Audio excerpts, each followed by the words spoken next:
Na nosu tega avtomobila je Fiatova značka, ampak nima z Italijani skoraj nič skupnega.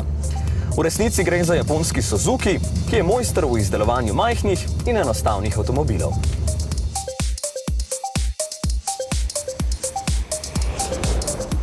Pri Sediču je vse čisto enostavno.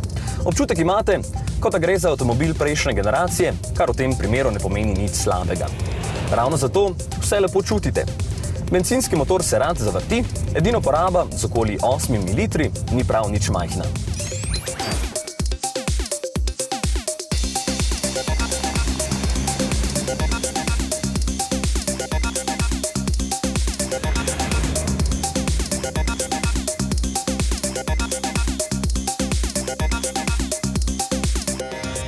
S štirikolesnim pogonom boste kraljevali na takšnih cestah in marsikje prišli bistveno dlje kot večina modernih SUV-jev.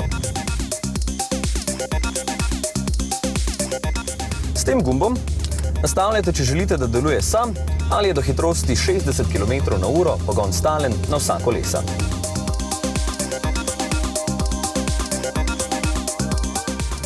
Če je zelo spolzko, boste morali veliko delati tudi s sklopko, ker motor ne omogoča vožnje z nizkim vrtljaji, menjalnik pa ni terensko nastavljen.